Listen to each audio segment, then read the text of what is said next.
بسم اللہ الرحمن الرحیم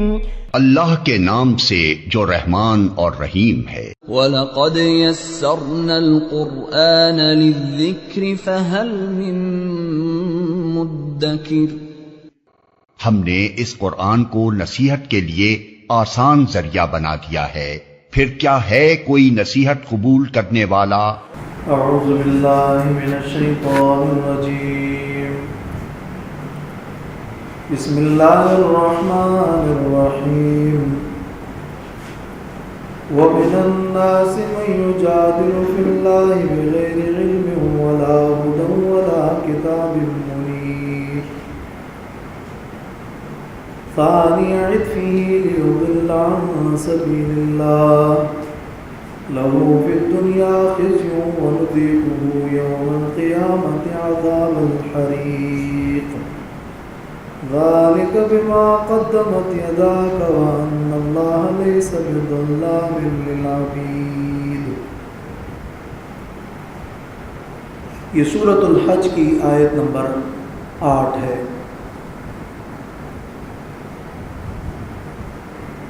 ان آیات میں اللہ تبارک و تعالیٰ نے فرمایا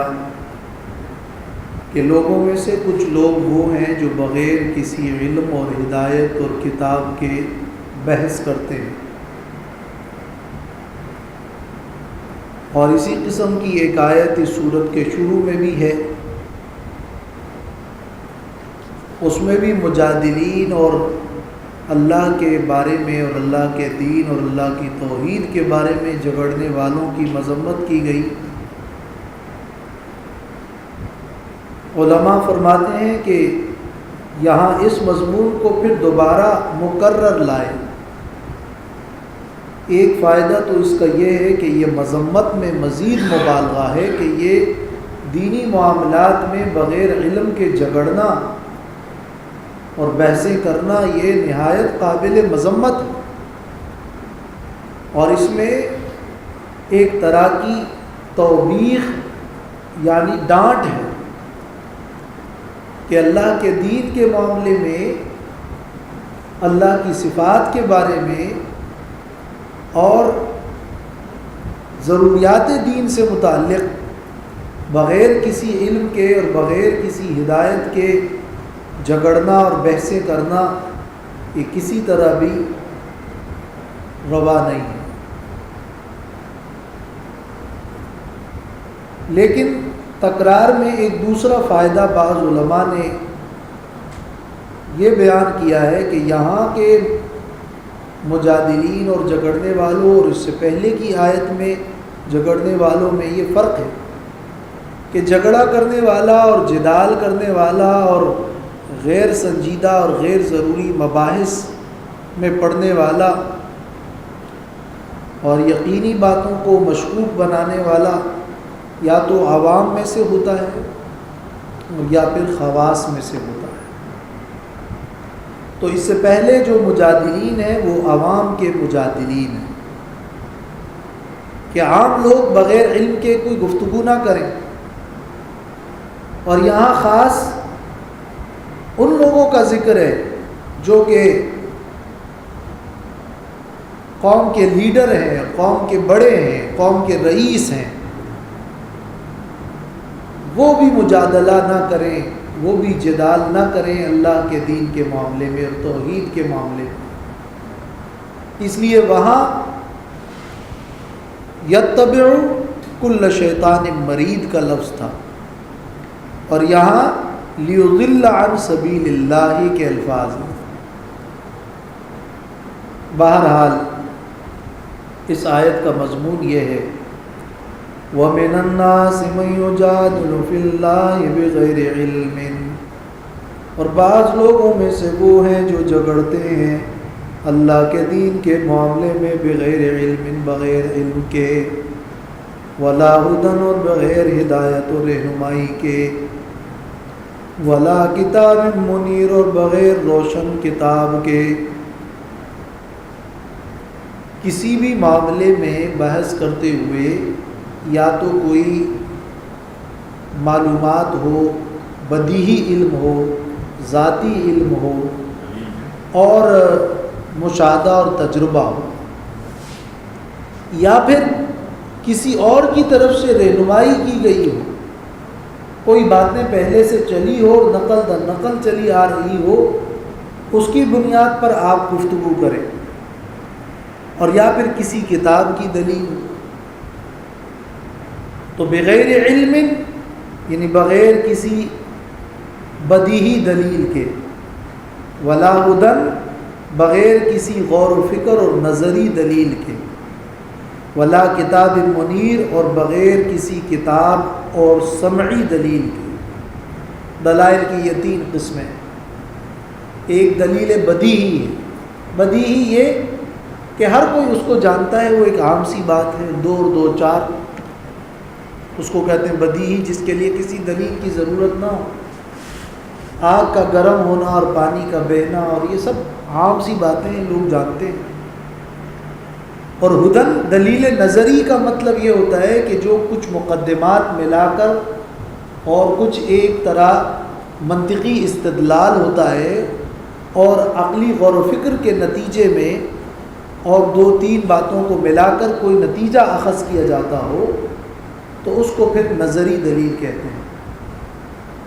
اور کتاب کا مطلب یہ کہ وہ کسی کتاب میں لکھا ہوا اور کسی سے سنی ہوئی بات ہوتی ہے اور وہ نقل در نقل چلی آئی ہوتی ہے، تو وہ پھر کتاب کی دلیل ہے۔ تو تینوں قسم کی دلائل کے بغیر گفتگو کرنا ایک مجادلہ ہے۔ اسی طرح ان تینوں میں یہ بھی فرق ہے کہ دلائل ایک ہیں عقل عام کے دلائل، بغیر علم ان کا یہ معنی، کوئی عقلی دلیل نہیں ہے۔ ایک ہے وحی کے دلائل کہ وحی اور کی ہدایت اور رہنمائی ہو، وہ ہے ولا ہدن، اور ایک ہے نقلی دلائل کہ وہ نقل در نقل وہ باتیں چلی آئی ہو، اس کے لیے ہے ولا کتاب منیر۔ تو مفسرین نے یہ مختلف فرق ان تینوں میں کر کے دلائل کی مختلف اقسام اور علم کی مختلف راہیں بتائی ہیں۔ اس آیت کا مطلب یہ ہوا کہ جو لوگ اللہ کے دین اور اللہ کے احکام میں گفتگو کر کے اس سے نتائج اخذ کرتے ہیں، ان کے لیے کچھ علمی بنیادیں ہونی چاہیے۔ آج کے روشن خیال اور تجدد نواز بھی اسی ذہنیت کو لے کر ابھرے ہیں کہ بسا اوقات انہیں بنیادی معلومات اور بنیادی علمی صلاحیت بھی نہیں ہوتی، لیکن وہ نتائج بہت بڑے بڑے اخذ کر رہے ہوتے ہیں۔ تو یہ بھی مجادلہ ہے،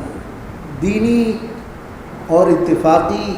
اور قطعی مسائل میں بالخصوص اور اجماعی احکامات میں بالخصوص کسی قسم کا جھگڑنا اور اس کو شکوک و شبہات اس میں پیدا کرنا اور اس کو اپنی تحقیقات کا تخت مشق بنانا، یہ بغیر علم اور ہدایت اور کتاب منیر کے ایک بڑا نازک اور خطرناک کام ہے، جس کی اس آیت میں مذمت بیان کی جا رہی ہے۔ امام راضی نے تفسیر کبیر میں لکھا ہے، اس آیت کے ذیل میں بھی لکھا ہے کہ یہ آیت اس بات کی دلیل ہے کہ اگر کوئی شخص علم کی بنیاد پر، دلیل کی بنیاد پر کوئی بحث کرتا ہے، کوئی سنجیدہ گفتگو کرتا ہے تو یہ اچھا ہے، یہ حق ہے۔ یہاں اس لیے بغیر علم ولا ہدی ولا کتاب منیر کی قید ہے۔ وجادلہم باللتی ہی احسن، وہاں تو مجادلے کا ذکر ہے کہ کسی کی دلیل کے بارے میں وضاحت اور سنجیدہ تحقیق پیش کرنا، اس کی تائید اس آیت سے نکلتی ہے۔ ثانی عطفہ لیضل عن سبیل اللہ، موڑنے والا ہے وہ اپنی گردن کو، ثانی عطفہ یعنی لاوین عنقہ، وہ اپنی گردن کو موڑتا ہے، اور پھیرنے والا ہے اپنے پہلو کو۔ العطف کا مطلب ہے الجانب، ایک جانب، ایک پہلو، تو اپنا پہلو پھیرتا ہے۔ کیا مطلب مطلب یہ کہ وہ تکبر کی وجہ سے حق سے اعراض کرتے ہوئے اس کا رویہ یہ ہے کہ وہ اب پہلوتھی کرتا ہے، گردن موڑتا ہے اور ضد کرتا ہے، تو حقیقی معنوں میں اس کا رخ پھیرنا وہ اگر ہو نہ ہو، لیکن مراد تکبر اور حق سے اعراض اور ضد کرنا ہے۔ ثانی عطفی کا یہ معنی ہے، لیضل عن سبیل اللہ، تاکہ گمراہ کر دے وہ لوگوں کو اللہ کے راستے سے۔ دلیل ہے نہیں اور ضد میں آ کر تکبر کرتے ہوئے وہ اپنا موقف پیش کرتا ہے اور لوگوں کو گمراہ کرتا ہے۔ تو یہ لام تعلیل کا ہے کہ اس کی جو غرض ہے اور اس کا جو کام ہے وہ اضلال اور لوگوں کو گمراہ کرنا ہے، حالانکہ وہ اس بات کا اعتراف تو نہیں کرتا کہ وہ گمراہ کر رہا ہے لوگوں کو، لیکن انجام تو یہی ہو جاتا ہے، تو لام عاقبت بھی ہو سکتا ہے۔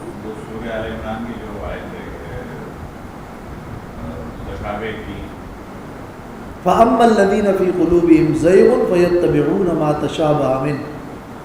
جن لوگوں کے دل میں کجی ہوتی ہے تو متشابہات کے پیچھے پڑ جاتے ہیں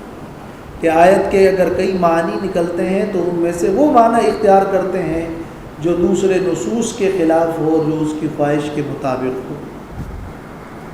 لَهُ فِي الدُّنْيَا خِزْيٌ وَنُذِيقُهُ يَوْمَ الْقِيَامَةِ عَذَابَ الْحَرِيقِ، ایسے شخص کے لیے دنیا میں خزي رسوائی ہے، وَنُذِيقُهُ يَوْمَ الْقِيَامَةِ، اور ہم چکائیں گے اس کو قیامت کے دن بھی، عذاب الحریق، جلانے والا عذاب۔ حریق منا المحرق، جلانے والا۔ دنیا میں رسوائی جیسے بدر کے دن پھر ان کی رسوائی ہوئی، اور یہ کہ ایمان والے ہر دور میں قرآن و سنت کے پڑھنے پڑھانے والے ایسے لوگوں کی مذمت کرتے ہیں، یہ دنیا میں ان کی رسوائی ہے، اور ایسے لوگ ان پر لعن طعن ہوگا اور ان کے ساتھ لڑا جائے گا اور وہ ذلیل و خوار ہوں گے، اور خاص طور پر انبیاء علیہ السلام کے مقابلے میں ان کے مجادلین تو رسوا ہوتے ہی ہیں۔ اور قیامت کے دن جو عذاب ہے وہ جلانے والا عذاب ہے کہ جنہوں نے اہل حق کے دلوں کو جلایا ہے اللہ ان کو جلائے گا۔ ذَلِكَ بِمَا قَدَّمَتْ يَدَاكَ وَأَنَّ اللَّهَ لَيْسَ بِظَلَّامٍ لِّلْعَبِيدِ، یہ اس سبب سے جو آگے بھیجا تیرے ہاتھوں نے، ان سے کہا جائے گا یہ کہ یہ عذاب اس وجہ سے ہے کہ تیرے ہاتھوں نے جو کچھ کیا، ہاتھ اس لیے کہا جا رہا ہے کہ وہ آلہ کسب ہے، جو کچھ تم نے کیا یہ اس کا نتیجہ ہے، یہ اس کا انجام ہے۔ وَأَنَّ اللَّهَ لَيْسَ بِظَلَّامٍ لِّلْعَبِيدِ، تفسیر بحر المحیط میں ہے کہ وَالْأَمْرُ أَنَّ اللَّهَ لَيْسَ بِظَلَّامٍ لِّلْعَبِيدِ، اور معاملہ یہ ہے کہ اللہ تعالیٰ بندوں پر ایک ذرے کا بھی ظلم کرنے والا نہیں۔ یہ جو ظلام مبالغے کا صیغہ ہے یہ اصل میں مبالغہ فی النفی ہے، نفی کے اندر مبالغہ ہے کہ کسی طرح کا بھی اللہ ایک ذرے کا بھی ظلم کرنے والا نہیں۔ اور ظلام ذی ظلمن کے معنی میں ہے کہ نہیں ہے اللہ ظلم والا، ظلام یعنی ظلم والا، ورنہ اس مبالغے میں یہ معنی بالکل نہیں ہے کہ اللہ بہت بڑا زیادہ ظلم کرنے والا نہیں، تو کیا کم ظلم والا ہے؟ نہیں، معاذ اللہ، اللہ ایک ذرے کا ظلم کرنے والا بھی نہیں۔ تو یہ ظلام کا تذکرہ مبالغے کا صیغہ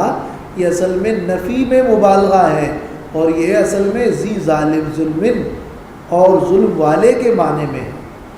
اور بندوں کی کثرت کی نسبت سے یہ صیغہ ظلام ہے، اور اللہ تعالیٰ کا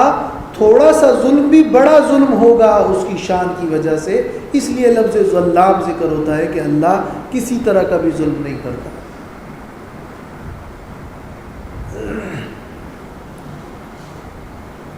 اور اسی قسم کے مضامین مجادلین کے قرآن کی دوسری آیات میں بھی موجود ہے۔ کہیں ہے کہ وَلَّا مُسْتَكْبِرًا كَأَن لَّمْ يَسْمَعْهَا سورہ لقمان میں،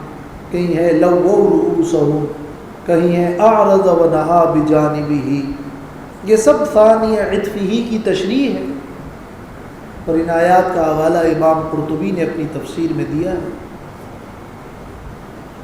وَمِنَ النَّاسِ مَن يَعْبُدُ اللَّهَ عَلَى حَرْفٍ فَإِنْ أَصَابَهُ خَيْرٌ اطْمَأَنَّ بِهِ وَإِنْ أَصَابَتْهُ فِتْنَةٌ انقلب عَلَى وَجْهِهِ۔ لوگوں میں سے مجادلین کے تذکرے کے بعد یہ منافقین کا تذکرہ ہو رہا ہے کہ کچھ لوگ ایسے ہیں جو اللہ کی بندگی کرتے ہیں۔ وَمِنَ النَّاسِ، بعض لوگوں میں سے وہ ہیں مَن يَعْبُدُ اللَّهَ، جو اللہ کی بندگی کرتے ہیں مگر عَلَى حَرْفٍ، کنارے پر کرتے ہیں۔ کنارے پر بندگی کرنے کا کیا معنی ہے؟ یعنی وہ شک کی بنیاد پر بندگی کرتے ہیں، وہ مذبذب ہے۔ جیسے کوئی شخص کسی لشکر میں کسی کنارے پر ہو، اور جب دیکھتا ہے کہ لشکر غالب ہونے والا ہے تو لشکر میں شامل ہوتا ہے تاکہ فوائد حاصل کرے، اور جب دیکھتا ہے کہ لشکر تو مغلوب ہونے والا ہے تو بھاگ جاتا ہے۔ ایسے ہی ایمان قبول کرنے والے کچھ لوگ وہ ہیں جن کا رویہ یہ ہے کہ وہ کنارے کنارے پر رہتے ہیں۔ ان کا ایمان لانا اور ایمان قبول کرنا وہ یہ دیکھ کر ہے کہ اگر ہمیں ایمان لانے کے نتیجے میں کوئی فائدہ ملتا ہے تو پھر تو ہم میدان میں آتے ہیں، ورنہ تو ہم بھاگ جائیں گے۔ اگر ایمان کی قبولیت میں کوئی دشواریاں ہیں اور مشکلات ہیں تو پھر ہم ایمان سے پھر جائیں گے۔ تو علی حرف، کنارے پر، یہ در حقیقت تشبیہ ہے، اور معنی اس کا امام مجاہد نے اور قتادہ نے، امام بخاری نے یہ کیا ہے کہ علی حرف کا معنی ہے علی شک، اور یہ ایک طرح کی تشبیہ لشکر کے کنارے پر کسی شخص کے ساتھ۔ اسی طرح حسن بصری سے مروی ہے کہ علی حرف کا مطلب یہ ہے کہ انسان کے دو کنارے ہیں، ایک زبان ایک دل۔ تو جب دل اور زبان دونوں کی یکرنگی اور ہم آہنگی اور موافقت ہوتی ہے تو ایسا شخص کنارے پر نہیں، مگر جو شخص دل میں کچھ اور ہے، اس کی زبان پر کچھ اور ہے، تو وہ علی حرفین کہلاتا ہے، وہ ایک کنارے پر ہے۔ مراد اس سے منافقین ہے۔ علامہ زمخشری نے اپنی تفسیر میں لکھا ہے کہ علی حرف کا معنی ہے علی طرف من الدین۔ کچھ لوگ جو بندگی کرتے ہیں اللہ کی مگر دین سے کنارے پر رہ کر۔ اور بحر المحیط میں ابن عطیہ کا قول نقل کیا ہے کہ علی حرف کا معنی ہے علی انحراف عن العقیدت، علی انحراف منہ عن العقیدت البیضاء، روشن عقیدے سے منحرف رہ کر وہ بندگی کرتا ہے۔ تفسیر زاد المسیر میں ابن جوزی نے لکھا ہے کہ القائم علی حرف الشیء غیر متمکن منہ فشبہ بہ الشاک۔ ایک شخص جب درمیان میں ہوتا ہے تو گویا کہ وہ قائم ہے اور مضبوط ہے، کنارے پر ہوتا ہے گویا کہ وہ شاکی ہے اور غیر متمکن ہے اور متزلزل ہے۔ تو علی حرف کا مطلب ہے کہ کچھ لوگ شک میں ہیں، اس لیے تفسیر مدارک میں ہے کہ اس کا مطلب ہے یعنی مضطربا، فزیکل کنارہ نہیں ہوگا اندر۔ جی، مراد اس سے ہے یعنی منافقت کر کے ایک کنارے پر رہتا ہے۔ وَمِنَ النَّاسِ مَن يَعْبُدُ اللَّهَ عَلَى حَرْفٍ، اور بعض لوگوں میں سے وہ ہیں جو بندگی کرتے ہیں اللہ کی کنارے یعنی شک کی بنیاد پر، شک پر۔ فَإِنْ أَصَابَهُ خَيْرٌ اطْمَأَنَّ بِهِ، پس اگر اسے پہنچے کوئی خیر دنیاوی فائدہ، اطمأن بِهِ، تو وہ مطمئن ہو جاتا ہے اس کے ساتھ، پھر وہ عبادت کرتا ہے اور ظاہری طور پر وہ ایمان پر جم جاتا ہے۔ وہ ایمان پر اس کا جمنا وہ بھی روح المعانی میں ہے کہ یہ غیر متزلزل ایمان پھر بھی نہیں ہوتا، لیکن ظاہری طور پر وہ ایمان اختیار کر کے اس پر مطمئن ہو کے رہتا ہے۔ وَإِنْ أَصَابَتْهُ فِتْنَةٌ انقلب عَلَى وَجْهِهِ، اور اگر پہنچے اسے کوئی تکلیف اور کوئی شر، کوئی مصیبت، کوئی آزمائش، انقلب عَلَى وَجْهِهِ، تو وہ پھر جاتا ہے اپنے چہرے پر، یعنی اپنے ہی طریقے پر چل پڑتا ہے جس طریقے پر وہ پہلے تھا، یعنی اسی کفر پر،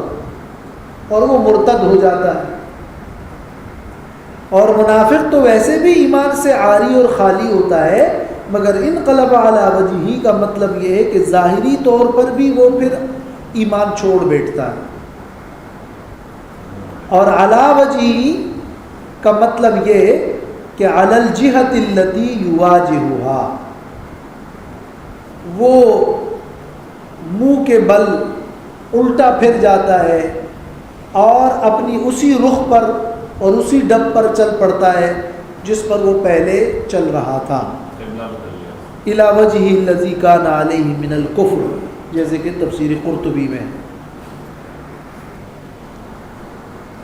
گویا کہ وہ شخص ہے جو کہ ایمان قبول کرتا ہے مگر مشروط ایمان قبول کرتا ہے، دنیاوی فائدے کی شرط رکھ کر ایمان قبول کرتا ہے۔ وہ یہ کہتا ہے کہ میں مومن اس لیے ہوں کہ مجھے اس میں دنیا کا فائدہ ملے گا، وہ نہیں ملے گا تو پھر میں ایمان قبول نہیں کروں گا۔ اللہ کے ہاں معتبر ایمان تو یہ ہے کہ آپ ایک عقیدے کو مان کر، ایک نظریہ اور ایک سوچ کو لے کر اس پر چلیں، پھر چاہے دنیاوی مشکلات ہوں اور تمہارے منافع کا نقصان ہو، لیکن تم ایک نظریہ لے کر اور ایک سوچ اور ایک عقیدے کے ساتھ اس راستے پر چل پڑو، تو یہ تمہارا ایمان ہے۔ ورنہ مفاد کے لیے، مصالح کی خاطر کسی ایک ایمانی اور دینی راستے کو اختیار کرنا اور جب اپنا فائدہ نظر نہ آئے وہاں ایمان کے راستے کو چھوڑ بیٹھنا، یہ منافقین کا طریقہ ہے، یہ مومنین اور صادقین اور استقامت والے لوگوں کا طریقہ نہیں۔ تو آج کی دنیا میں مسلمانوں کے جو رویے ہیں وہ مفاد اور مادے کی بنیاد پر در حقیقت منافقت کا ایک جز اور ایک حصہ ہے۔ اور اس آیت میں ایک بہت بڑا سبق یہ موجود ہے کہ دین اختیار کرنا، نمازیں پڑھنا، عبادت کرنا، اللہ کے دین غلبے کی کوشش کرنا،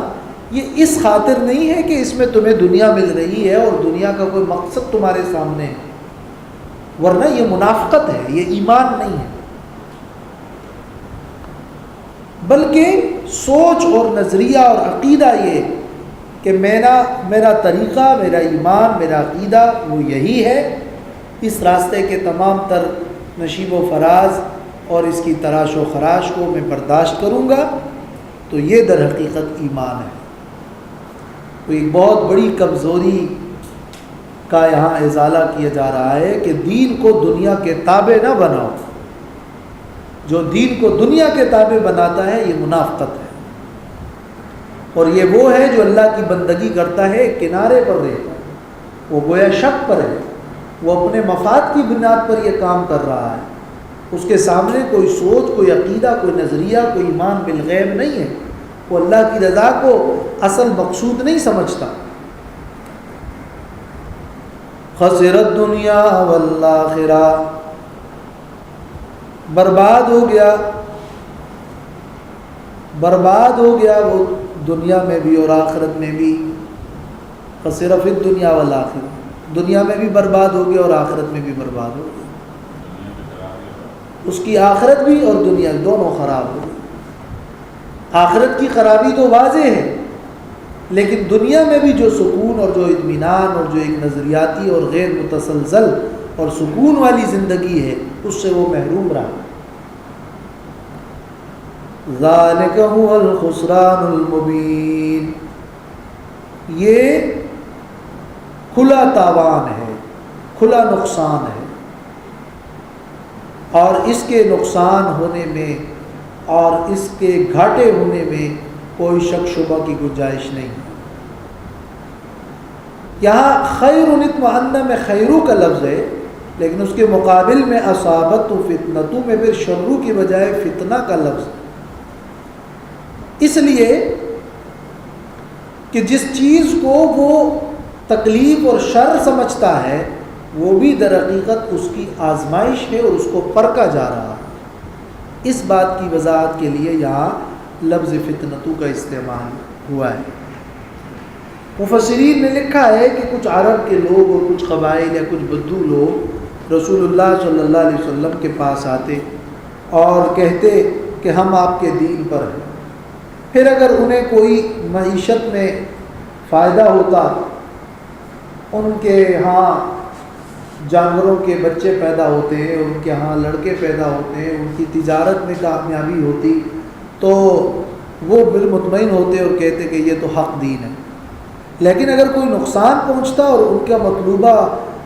فائدہ حاصل نہ ہوتا تو وہ کہتے کہ یہ تو بہت برا دین ہے، اس دین میں تو ہمیں کوئی فائدہ نہیں ملا،